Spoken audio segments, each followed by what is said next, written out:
Queridos irmãos e irmãs, na oração da coleta da missa de hoje, nós pedimos a Deus a graça de usar de tal forma as coisas que passam para abraçar aquelas que não passam. A liturgia de hoje nos convida justamente a reconhecer que tudo o que nós somos e temos vem de Deus, né? Por isso sempre temos que ter ação de graças. Até bonito que a empresa está também celebrando a ação de graças pelos seus 15 anos. É um reconhecimento do dom de Deus e da responsabilidade. E os textos de hoje vão nessa direção. A primeira leitura, tirada do segundo livro dos Reis, mostra justamente um episódio do Antigo Testamento, da vida do profeta Eliseu. Aliás, todo esse capítulo 4 do segundo livro dos Reis trata de vários fatos extraordinários da vida de Eliseu, em que ele mostra uma grande sensibilidade para com os sofredores. Mas hoje nós vemos que vem um homem oferecer ao Senhor os primeiros frutos da terra. Por coincidência, estamos celebrando também o dia do trabalhador rural, não é? Também os motoristas, né? Então temos muitos motivos hoje, né? Todos devemos agradecer a Deus. Quer dizer, olha que costume bonito.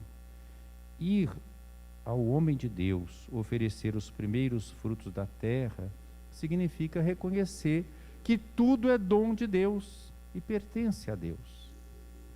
Ele trouxe 20 pães de cevada e trigo novo. O homem de Deus, Eliseu, então, diz, o costume era esse, porque isso servia para o sustento daquele homem de Deus que servia a comunidade, e o restante era distribuído aos pobres, aos necessitados.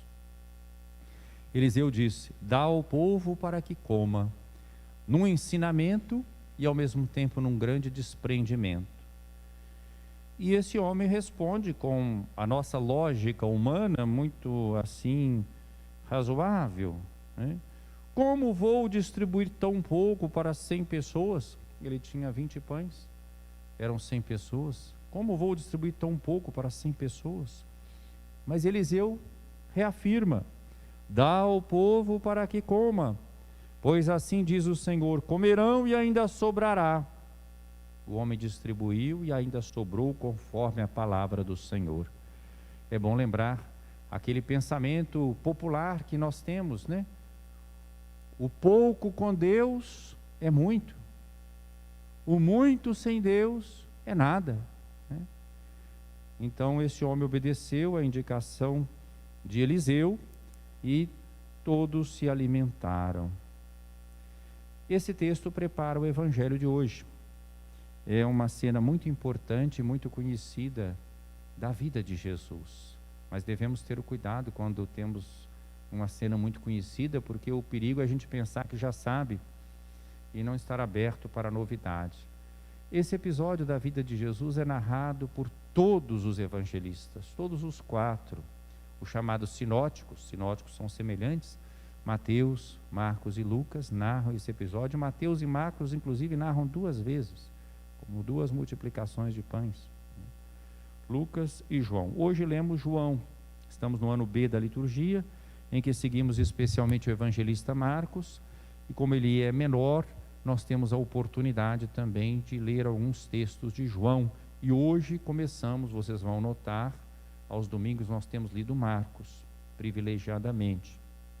A partir de hoje, nós vamos ler em alguns domingos João, o capítulo 6, porque a liturgia é assim: ano A, percorremos Mateus, B, Marcos, C, Lucas. Só tem esses 3. João aparece por ocasião da Quaresma, por ocasião da Páscoa, e no ano B, como Marcos é menor, é possível também nos debruçarmos mais sobre o Evangelho de João.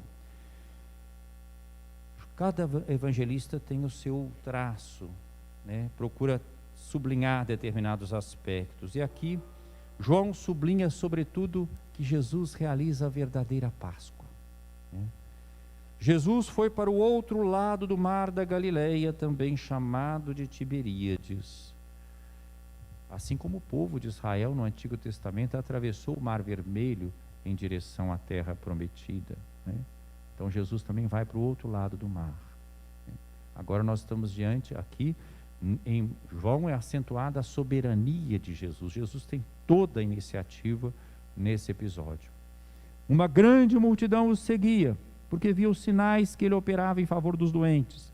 João não fala a palavra milagres, ele fala sinais.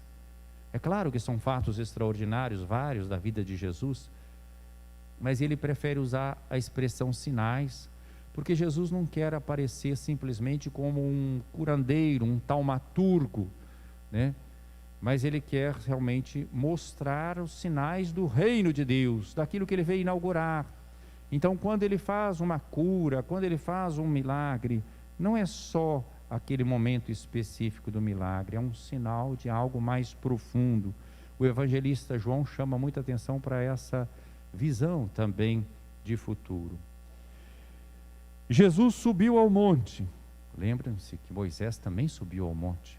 Monte na Bíblia é lugar de encontro com Deus. Sentou-se com seus discípulos. Estava próxima a Páscoa, a festa dos judeus. Não é só uma informação temporal, litúrgica. É para mostrar que agora é uma nova Páscoa. Aquela era a figura. Estava próxima a Páscoa, a festa dos judeus. Normalmente o que os judeus faziam na Páscoa? Peregrinação a Jerusalém. Jesus já tinha estado em Jerusalém, capítulo 5 de São João, e encontrou lá resistência. Agora, no capítulo 6, ele está de novo na Galileia. Então ele vai realizar essa Páscoa ali, uma outra Páscoa, sem precisar de ir a Jerusalém. Levantando os olhos e vendo uma grande multidão, que uma grande multidão estava vindo ao seu encontro, me permitam essa palavra aqui. Não é só a multidão física que Jesus estava vendo ali, que estava vindo para ele, mas ele estava vendo a multidão, me permitam dizer assim, de todos os tempos. Ele estava vendo a nós que estamos aqui reunidos agora nessa igreja paroquial de Nossa Senhora de Fátima. Ele estava vendo estes que estão nos acompanhando agora pelas redes sociais, essa multidão faminta que vem ao seu encontro. Ele estava vendo todas as multidões ao longo da história. O que ele vai realizar não é só um fato naquele tempo, é um gesto, um sinal, que nós estamos inclusive celebrando, porque esse texto tem uma conotação eucarística muito clara, todo o capítulo 6, sobre o qual vamos meditar nos próximos domingos. Então viu uma grande multidão que estava vindo ao seu encontro. Eu acho isso importante, para que cada um de nós ouça a palavra de Deus, como dirigida pessoalmente a cada um e comunitariamente, porque estamos em comunidade, ninguém celebra a Eucaristia sozinho. Por uma questão às vezes excepcional, um padre pode precisar de celebrar sozinho, mas ele vai estar sempre celebrando, tendo em vista toda a comunidade, né? Toda a igreja. Jesus disse a Filipe: onde vamos comprar pão para que eles possam comer? A tradução ao pé da letra seria: de onde, né, vamos arranjar pão para tanta gente? Esse de onde já aponta para o mistério do alto. Disse isso para pô-lo à prova, pois ele mesmo sabia muito bem o que ia fazer. E Filipe responde, à semelhança com a primeira leitura, com a mesma lógica nossa humana: nem 200 moedas de prata bastariam para dar um pedaço de pão a cada um. Estão vendo como Jesus vai nos convidar a superar uma lógica meramente fria? Nós não podemos pensar numa sociedade simplesmente do ponto de vista econômico. Nós temos que pensar na pessoa humana.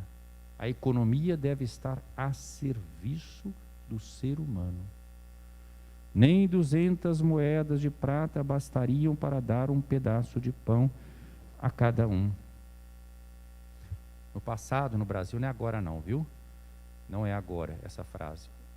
Uma autoridade da República, um presidente da República, no passado, uma vez perguntaram para ele sobre como é que estava o Brasil. E ele respondeu com a seguinte frase, É verdade, isso foi público, né?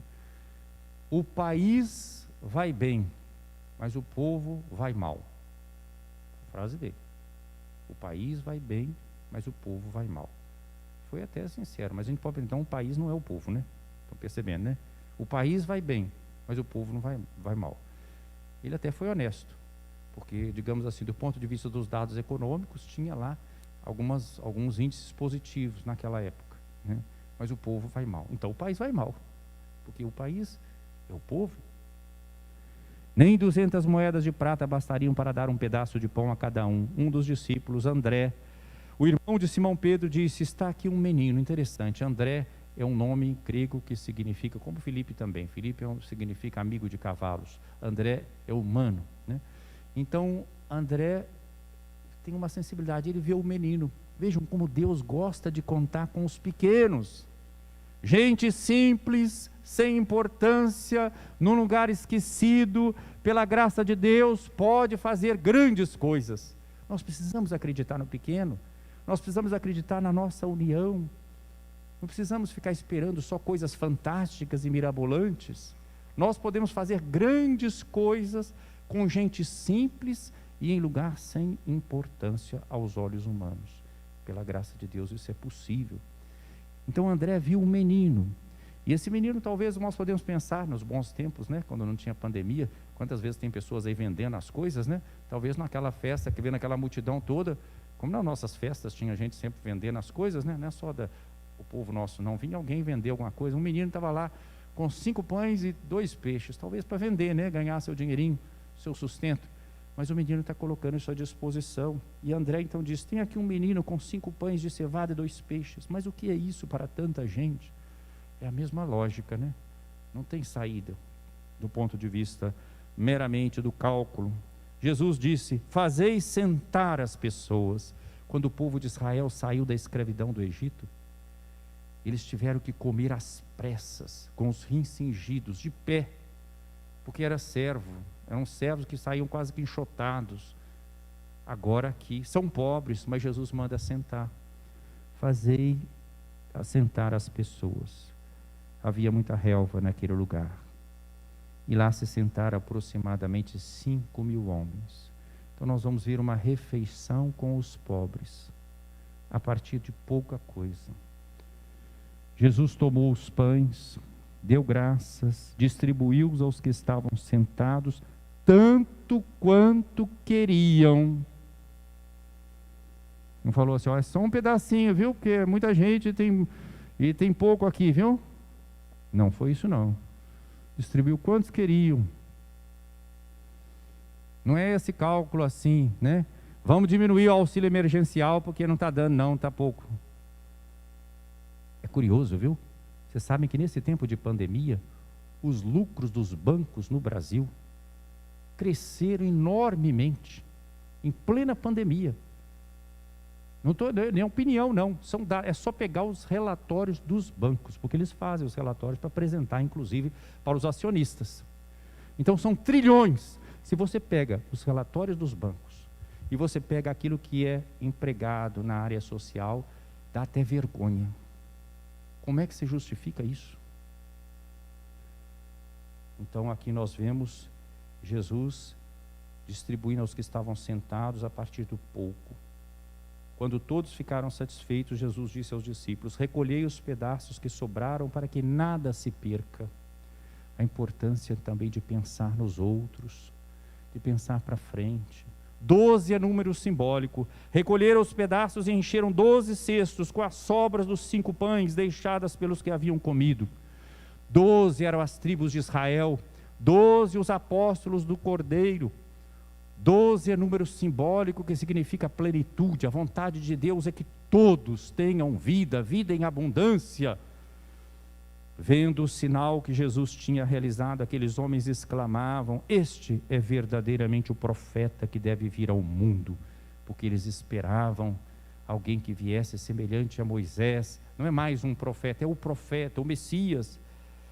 Mas quando notou que estavam querendo levá-lo para proclamá-lo rei, Jesus retirou-se de novo sozinho para o monte, porque Jesus não estava buscando uma fama fácil. Jesus não era alguém que estava distribuindo cesta básica pensando em ganhar a eleição, né? Não.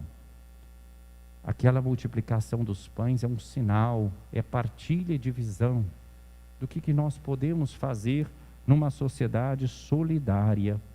Ele não quer ser proclamado rei. Eles tiveram uma compreensão muito assim, terra a terra. Ele se retira sozinho para o monte, para junto de Deus, como vai se retirar futuramente para o monte, esse monte onde ele vai ser crucificado. E nós estamos aqui celebrando uma missa, e não podemos esquecer que a Eucaristia é sempre memorial da paixão, da morte e da ressurreição do Senhor. O pão que nós comungamos é o corpo de Cristo dado por nós. O vinho é o sangue derramado por nós. Comungar, portanto, é nos comprometer com esta vida de quem se doa, de quem se entrega, de quem quer ser discípulo missionário de Jesus Cristo, do seu Evangelho. Então é um sinal, né? É um milagre, sem dúvida nenhuma, tem um objetivo imediato, mas é um sinal. O Senhor quer nos alimentar ao longo do tempo, ao longo da história, nos alimentar com a palavra, com a Eucaristia, com a caridade fraterna. A segunda leitura de hoje mostra exatamente essa realidade nova que deve ser vivida por aquele que realmente experimenta a comunhão com o Senhor. Paulo, prisioneiro, exorta-nos a caminharmos de acordo com a vocação que recebemos. Qual é? Povo sacerdotal, povo profético, povo servidor, com toda a humildade e mansidão, suportai-vos uns aos outros com paciência no amor. O que é suportar uns aos outros? Não pensem superficialmente, bom, fulano é meio assim, desculpa a expressão, meio enjoado, eu vou aguentar. Não é isso não, esse suportar. Suportar é carregar uns aos outros, como gostava de dizer o servo de Deus, Dom Luciano Pedro Mendes de Almeida, é ajudar, né, uns aos outros. Então carregar, e aí eu me lembro daquela criança na África, pobrezinha, esquálida, a gente pode ver os ossos, e ela vai, uma criança carregando a outra criança, e alguém pergunta, deve estar pesado, né? Não pesa, é meu irmão. Quando nós percebemos que o outro é irmão e irmã, não pesa. Eu vou fazer uma pergunta para vocês, e vocês veem, quantas pessoas aqui têm mais de um filho? Levanta a mão para mim, por favor. Muito obrigado. Imaginem vocês e os que estão em casa também, que vocês têm os seus filhos, o tempo vai passando, vocês ficam velhinhos, os filhos crescem, e os filhos vão cuidar de vocês. Bom, é uma lógica, né? Os pais cuidam dos filhos, mas com o passar do tempo, se ficam velhinhos, os filhos vão cuidar dos pais, supõe-se. Tá bom, então vocês têm mais de um filho. Suponhamos que fossem dois, tem uns que tem mais, né? E aí, um dos filhos tem o que comer, e o outro não tem. O que vocês pais fariam?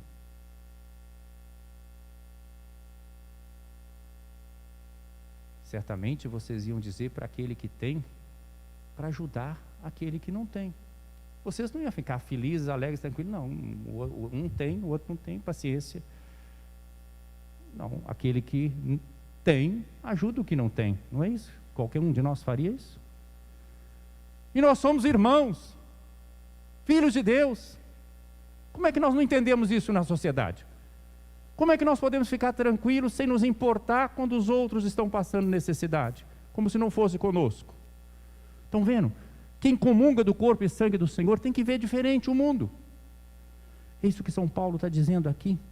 Aplicai-vos, então suportai-vos uns aos outros com paciência. Suportai-vos é carregai-vos uns aos outros. Aplicai-vos em guardar a unidade do Espírito pelo vínculo da paz. E agora ele vai dizer quais são os elementos da nossa unidade. 7. Prestem atenção que são 7. Número pleno também. Há um só corpo, um só Espírito, como é uma só esperança, a qual foste chamados, um só Senhor, uma só fé, um só batismo, um só Deus e Pai de todos, que reina sobre todos, que age por meio de todos e permanece em todos.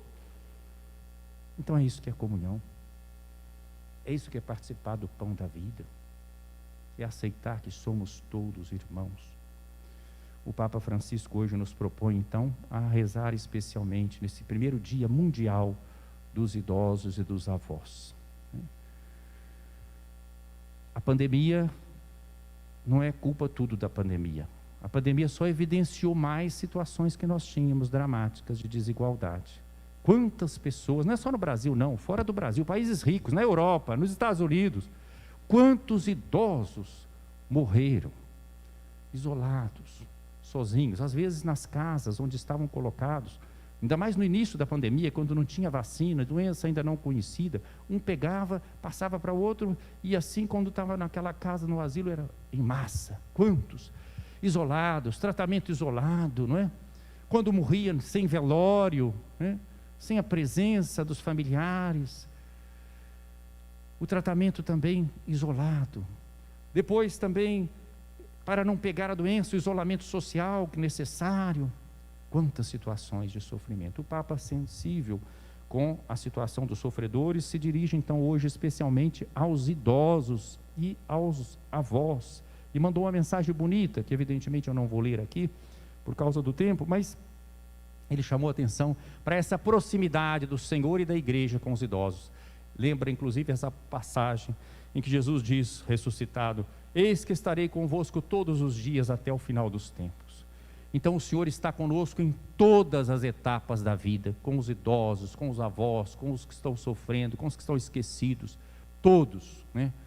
E ele quis associar essa data, essa celebração a São Joaquim e Santana, porque eram dois idosos que sofreram a solidão, não tinham filhos, mas o Senhor os visitou com um anjo e lhes deu a filha mais bonita que podia ter, a Virgem Maria, né?